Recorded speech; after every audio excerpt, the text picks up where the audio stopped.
Greg Bittar, Managing Director of Lotus Resources. We're restarting the Kayelekera project in Malawi, targeting first production of uranium third quarter 2025.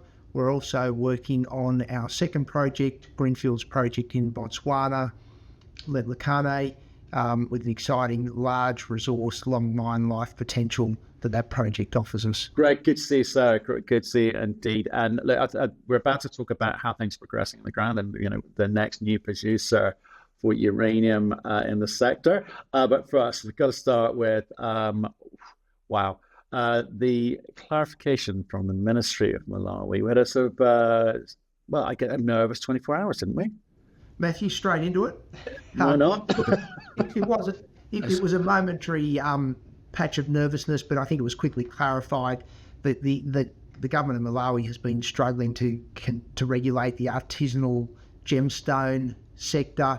The poorly worded press release was quickly clarified, very specifically relating to a review period where it was locking down this artisanal subsector related purely to gemstones. So as quickly as it emerged as an issue, it was clarified and we moved on. Yeah, we needed it. The industry just didn't need another kind of Africa story, which wasn't positive. But there we go. Okay, things carry on afoot. So talking of which, in terms of current project status and timeline, what can you tell us? Timeline for Kayelekera in Malawi, we're well down the restart timetable, which has us producing first uranium, first yellow cake in third quarter this calendar year. This started with our accelerated production restart, or our accelerated production strategy announced third quarter last year. Then it had an 8 to 10 month window to production. We're well into that. We're on schedule. We're on budget. We're nicely funded, well capitalised from an equity raise and layering in extra facilities from a banking perspective that will now take us not only funded through CapEx, but funded through to cash flow, which we expect to be in early 2026 from production in third quarter this year and quickly moving to customer deliveries. Right, okay, we're talking about Q3 production, right? So you're going to kick things off there. But how do you measure these things in terms of whether it be the procurement or the construction or any of these other kind of milestones? As a percentage, where would you say you were in terms of getting to that point? We nicely coincide across mechanical instrumentation testing profiles with the time profile. So we're actually probably slightly ahead vis-a-vis the time in that 8 to 10 month window. So we're comfortably above the 50% mark on the benchmarks we use. Okay. So that's not bad. In terms of how you manage that, I'm sort of intrigued because this is the exciting bit. We're not saying, do you have any pounds? Have you got enough pounds? Have you found any pounds? All that. We're talking about the process of building, getting into production, getting into revenue. That's kind of old school business, not making money. So what are the things or the long lead items, or what are the items that you say to management, get this bit right, or this could be problem coming down the line? Yeah, so Matt, the pounds are there because of the historical production. The base case, the base plant and equipment is all there, and it was a case of understanding what needed to be refurbished, what needed to be replaced, and planning for all of that. So the schedule has seen a huge amount of work done on site with a workforce of about 250 people each day on site, comprising a majority of local personnel, but a significantly talented pool of expat workers going through the rebuild.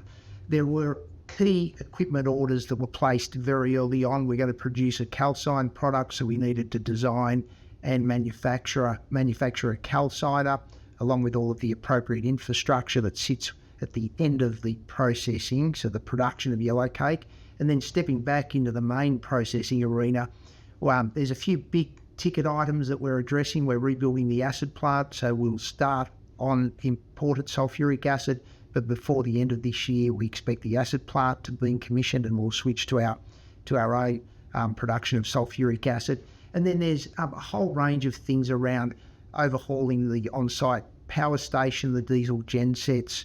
We're undertaking a lot of work on the tanks and cleaning and relining those, doing whatever civil works required around the plant, upgrading water systems and other infrastructure.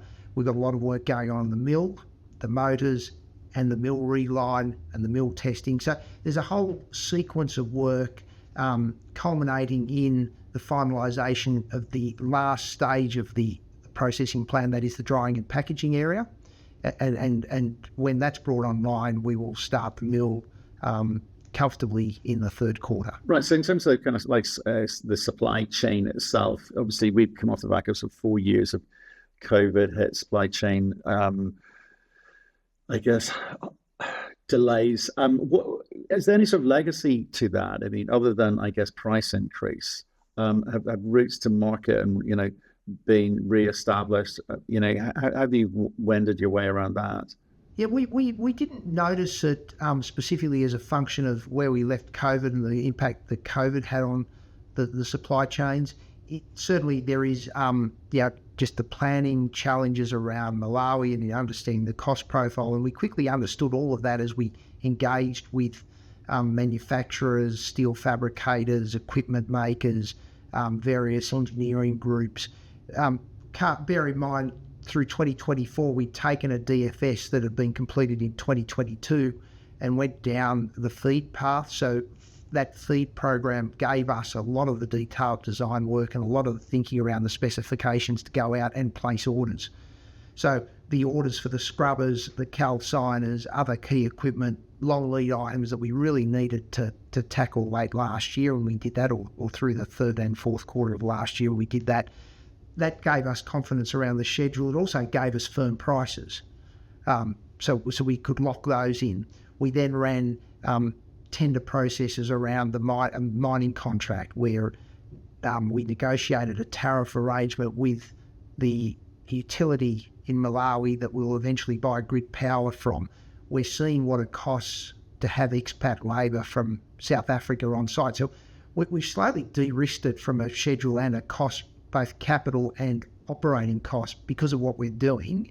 I think the supply chain around labour, we've benefited terrifically from the skill set in South Africa and some of the softness that's happening in the South African and the broader African mining sector. So we have a terrific subset, or we have a terrific pool of talent that we've been able to take this expat labour from. Obviously, we want to train up the Malawian personnel, but we've got to start with the skills that we can access. So this thing produced about what, 2009, 2014, Yep. 10, About 11 million £10 pounds. million pounds in 10 total. million pounds, that's right, yeah. Was there, a few things there. One, were any of the people who were involved with that still around? Two, was any of that kind of legacy data sort of driving it or informing the new restart strategy? So what are the learnings? What are the kind of benefits of this having produced in the past? So we have quite a few personnel that were involved during its operational phase, including some of the older, wiser engineers that were around, right through to the stores and the procurement side of the business. So we've got a number of people that have come back, and terrific learnings. There's also a huge amount of data operationally, test work, metallurgically, that we've been working through and that we're using to guide the way we'll think about commissioning, the way we'll engage with the mining contractor when they come onto site, the way we think about throughput. For example, we've gone back to the 1.4 million tonne per annum assumption that our DFS, based on the previous DFS back in 2009 was, but we know it operated at a greater throughput. We understand the issues around the different geological structures and the limitations on feeding some of that mudstone or clay-like material as opposed to the Arcos material. So a terrific amount of learnings from the Paladin days. And I think we've then addressed some of the issues that weren't addressed back in those days around the final stages, the drying and packaging, and we can produce a slightly different product, a drier product with a calciner, and ultimately we'll connect to the power grid. So that'll allow us to continue to optimise and reduce the costs of this operation. Right. Okay. And I guess sticking with that theme at the moment, Steve, I'm sort of interested in the sort of that kind of it's about the kind of risk mitigation from the technical side in terms of that restarting, which I'm intrigued by, but also sort of generally those sort of with mining putting out those little fires every day. Like when you sort of first walked into this thing, we did this issue of like, well, let's make sure the plant doesn't sort of move. We've got to, there's a lot of conditions, meaning that, well, maybe we need to sort of take care of the current infrastructure before we can actually get after, the mining process and get after the processing, and start building this thing out. So when it comes to things like you're talking about, ore grade and metallurgy recovery, the old data plus the new data informing, the economics, as it were, going forward. What process have you got in place to kind of ensure that even when this thing starts producing, that it will be able to continue unabated and not come a cropper at some point down the line? And look, Matt, you can't just assume that because it performed before, it will today. So we're not just resting on that, but it's the survey work around the stockpiles, the learnings from other startups that our technicians and our technical staff have been building in redundancy around the schedule, understanding the recovery profile, understanding the mix of the geology, right through to the flocculants and the chemistry set. So a terrific amount of work continues to be done, but importantly, we're buying ourselves time. We think we've set a very credible start date, third quarter. We've obviously got our internal dates. We think we've set a reasonably comfortable or a reasonable ramp-up profile to get to commercial steady state production over the course of 5 or 6 months. So we're feeling comfortable, but we continue to do the work around all aspects of this. We continue to think about the mine schedule, the mine planning. We continue to understand the recoveries and the metallurgical profile from the historical information. So we will finesse and fine tune this and give ourselves plenty of runway as we start production. And how do you deal with, you talk about building in the sort of redundancies and so forth, but in terms of managing the sort of the outages of, as it were, where there may be equipment failure and you need to kind of sort. Because the only reason I ask is I interviewed a company recently called Champion Iron, and they basically had some loadout facility interruption, right? So it was only for like 2-3 weeks, but the knock-on effect for them, they go from sort of $7 down to well, let's say $5.50 at its worst. So the impact for them was significant because they hadn't factored that in. So how do you manage that process? I think we're managing it by giving ourselves plenty of leeway in this run-up. We're not pushing the throughput assumptions. We're not pushing the grade assumptions. We're going through a risk management process for the board where we identify all of the critical spares. So anything that we may need that is going to disrupt, albeit even slightly, production, how do we build in that redundancy? What do we need to have on site? The power upgrade that we're doing before the grid connection comes online involves the full complement of diesel gensets on site, plus a full refurbishment of 3 additional gensets that were brought on later in the previous operational life. So across the board, we're just assessing how do we take the risks or deal with the contingencies, which will happen. The fuel supplies, the reagent supplies. How do we think about the supply chain?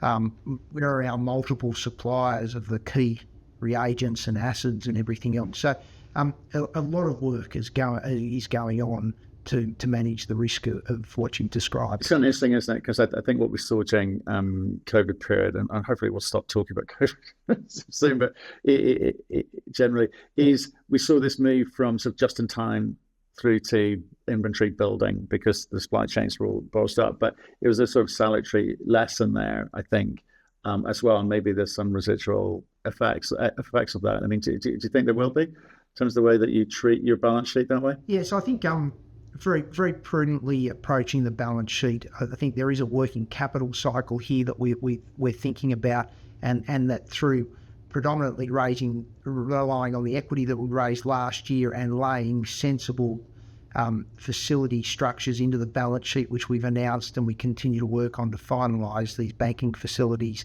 That will give us the buffer of working capital we think we need. We're also very prudent about the cost structure, and we need to, as we've seen with the vagaries of the spot market, not that the spot market is definitive of these project economics, it's very much the contracting market, but we need to be conscious of our cost structure, both on-site and corporately, and how we deploy that capital and how we spend on the operating cost side. So balance sheet needs to be robust, needs to be, it's predominantly equity given the funding we've done. We don't need the handcuffs and the restrictions and the DSR funding that debt structures would bring. These other facilities that we've layered in around equipment finance and working capital all are either letter of comfort supported from the parent, or in one case a parent guarantee, and no other financial covenant. So there's a whole range of reasons why we've gone down this balance sheet construct, but we're feeling very comfortable with it. Okay, I was going to come to debt in a minute, but let's take the kind of the grid connection on the gen set area, energy, right? You've got some budget allocated for grid work and substantiation work, right? How do you do that? How do you amortize, or can you amortize that with external funding partners outside of the kind of current debt setup? Because you might get a sort of longer loan period, it might be reduced costs, etc. How do you treat that? We've been having discussions around how we fund that grid connection, because that is a discrete piece of capital works. When we build the line, which is a 45-kilometre high voltage power line from site to an eastern city where the substation connection is, that line then reverts to the ownership of the Malawian utility Eskom. So we can't give security over title of the line, which makes funding a little bit challenging. We do have the rights to that line in terms of a power. We will have the rights to use that line in terms of a power supply agreement. So we are talking about externally funding that, but I'm putting that into the overall funding mix for capital and working capital, and thinking holistically about how, if we see the payback on that grid connection, we see the reduced operating costs, which is meaningful, there are ESG benefits around it, how do we fund it, and how do we look at the overall balance sheet? So I'm not counting on third-party funding for that. I will think about third-party funding as I've done the equipment finance facilities or the corporate working capital facility that we've announced. So just another piece of the overall funding pie. Right, and this is sort of a complicated one next in terms of, let's come on to the debt side of things, and you'll have to do that in the context of what revenues you think you're going to get, and get that kind of balance right. So with the funding of the production, you're 50% done. That's the number you gave me, 50% on there. We're looking at Q3, getting into production. There'll be a ramp-up period. There'll be a few things you need to tweak here and there, but generally, next cow off the rank is Lotus Resources, right? You've got that kind of Curzon line, you've got the equipment financing in place, we've talked about the kind of the grid substantiation work, etc. And there's a few moving parts. You want to deal with it holistically, but tell me, because I'm interested in how your mind works in terms of we got to get this stuff financed, we've got to get this stuff done, but ultimately, would you sort of look to leave like a bunch of debt on the balance sheet? Are you comfortable with that? Or is it something you want to kind of clear? And what's the benefits of either strategy for you? The equipment finance facilities are 60 months. So there'll be this equipment finance facility, there will be for 4 or 5 years. The working capital facility is shorter term, available once we're in production to see us through to cash flow. So I expect that's a 12 to 18 month facility. But I don't see us running a heavily geared balance sheet. I don't think there'll be the need to. I don't think it's prudent to. We've seen what gearing can do to junior resource companies with volatility. I don't see the need to re-gear this balance sheet. I think we'll be in the cash flow we generate from early 2026 from sales much earlier. There's just the working capital cycle. Given where we're seeing the contracts that we'll talk more about over the coming weeks and months, still give us plenty of cash flow coverage to ensure that we don't need to rely heavily on debt, and whatever debt we've got quickly gets addressed through cash flow, and that gives us flexibility. Okay, great, good. In terms of look, you've got a ways to go. You're heavily into getting this thing built out. Q3 is just around the corner. You're focused on that. I get that. As you kind of move closer to that production point of view, is it a case of, look, I'm gonna look at this balance sheet, look at what I need. You're gonna need some kind of buffer in there. I suspect it would be prudent and sensible of you, but that's the decision for kind of further down the line, presumably. So, well, Matt, that's actually a decision we've taken as part of layering in these facilities. So we covered the capital from the equity raise with where we started January with the last reported cash number, building up with these facilities that are undrawn. We have about 135 million US of available liquidity between cash and these facilities.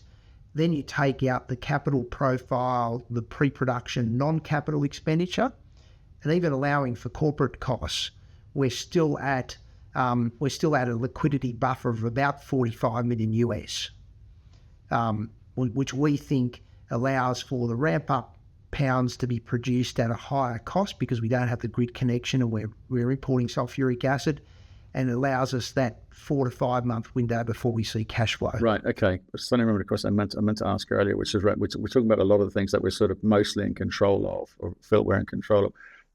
What are the aspects which we are still sort of waiting for outside parties? And by that I mean sort of government, ministries, etc. And in terms of ESIA, are there, where are we? So the two critical environmental / license processes that we're running is the update to the environmental social impact assessment, the ESIA, and securing the radiation license. We agreed, I don't know whether we mentioned it before, but last year we worked with the Malawian Environmental Protection Agency, MEPA, to agree a very specific terms of reference as to how we would update the previous ESIA. So what would carry over, what needs to be refreshed, anything new from a studies perspective that comes into that updated or renewal. So not a new approval process, a renewal. And we've been working with them since those terms of references were agreed to deliver a draft submission by the end of February. So it's coming very quickly to that point where we give them a draft submission. Then there's an agreed turnaround or iteration with them through the course of early May, with a final submission March, and then a final submission late March, looking for a May approval. The radiation license draws upon a significant set of that ESIA work, and then there's some updated or additional work that we're looking to satisfy to complete the radiation license application process, and we understand that timetable. That timetable will be consistent with the ESIA timetable. So looking at all of government in Malawi, from the Presidential Delivery Unit down, understand the importance of that timetable. We were in country in the last couple of weeks. We will have a consultant on the ground during that draft submission stage, and we haven't treated this as a black box. So they are the two critical regulatory hurdles now, and we're looking for both of those to be achieved in May. Okay, and I guess concurrent with that, how's the CDA the Community Development Agreement progressing? Because you're going to need that kind of support too. So what's happening on the ground? Signed on the 6th of January. Okay. Yeah, I missed that. Terrific celebration, terrific ceremony. Yeah. The committee has been formed. We've got an initial list of quite a long list of initial projects across education, infrastructure, health, training, and we will, once we're in production, we will look to start those programs rather than waiting for the period under the Community Development Agreement, which doesn't require us to fund until after cash flow or a certain period after production. I think given the support we're getting from the community, given the excitement in the community, I think we'll start to fund that from that balance sheet sooner rather than later. Okay. Look, I think there's a little bit of, so I'm bouncing around here because I think there's, you're in kind of rarefied air at the moment, right? The state's nearly in production, like, right? So in rarefied air, and I'm just sort of looking to the things which, I'm trying to understand how good of an upside it could be if you get everything right. So the market at the moment, I think it's fair to say retail is like dismayed, disheartened by what's happening. They look to spot as a Stronger kind of. words used. I know. I'm being polite. It's a family show. We are trying to work out, what's going to move the market, and everyone kind of, I think, retail do have this habit of looking towards spot price, and it's not really doing anything at the moment. So, sitting where it is, it's less than encouraging, shall we say? But the reality is, the businesses are built off of term contracts. So, remind me again, or remind people listening, watching this, what the kind of last economic study said you should be performing at, and maybe if we can try and understand what that means for you in terms of the contracts that you've got, and more importantly, the margins that may be involved as things start to move through the phases here. So start off with the kind of remind us on the economic numbers from the last study. So at a steady state production level of 2.4 million pounds, we think we can deliver this for mid-40s, so $45 US a pound. Today, the spot price, and as you say, it has done something. It's been falling on very weak volumes. It's not a reflection of the market that we'll be selling into or that we're targeting through our contracts. The long-term price has been very stable at around $80, $81 a pound. Anecdotally, and there are all these numbers floating around, but the spot market volumes last year in 2024 were about 55 million pounds. A lot of that was churn, so the same pounds. And of that, 7 million pounds, only 7 million pounds were bought by utilities. So this is a very limited, easily manipulated, illiquid market that none of us really want to rely on as producers. The term market, and we've had term market-based term sheets and handshake agreements with utilities since September, and there's been no suggestion of those being retraded. And as a matter of fact, I'm very confident that we will announce in fairly short order that we've actually moved those term sheets to definitive binding documents that we've signed, holding on to those prices. And those prices are well north of spot, where spot is today. And as recently as several weeks ago, we announced a second term sheet where we doubled the number of pounds to one of our utility customers, PSEG.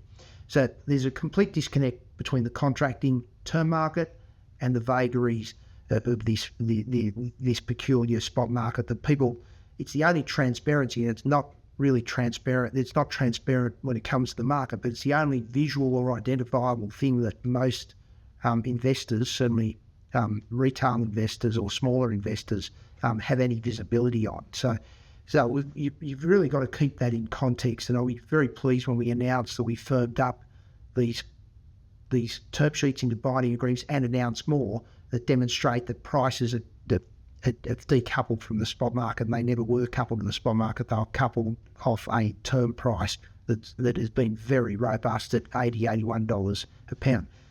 And at our $45 cost structure, all in sustainable cost, you don't have to pull out the calculator at 45 versus a term price of 80, or even a small discount off that. At the $35 margin on 2.4 million pounds, that's $70 or $80 million US of annualized cash flow. Then the upside is there. If you believe in the stronger uranium outlook, and the capital intensity and the lowly geared balance sheet means that most of that cash gets saved for shareholders or for our second project to build the longer term, larger scale production that our Botswana project, we believe will deliver for us in the years to come. Yeah, I was hoping we'd get there, but before we do, just remind me in terms of what's the ratio in terms of you leave how many pounds exposed to the market, and what percentage will be contracted? Yeah, I think we have to accept that as we get closer to production, and when we're in production, this becomes quite iterative, and we become a predominantly contracted book, whether it's contracted for 1 or 2 years and then the tails off and you layer in subsequent years. But essentially, we're going to have a contracted book. We saw a producer try and sell 200,000 pounds recently into the spot market, and it was devastating from pricing. In fact, you don't have any genuine buyers, so you cannot deal as a producer in that market. At the moment, with the discussions, the term sheets that we've got out there and the discussions that are well advanced, I can see us quickly being sort of 35% of our production from 26 to 29, so over those 4-year periods, 35% of these fixed price escalated from delivery contracts.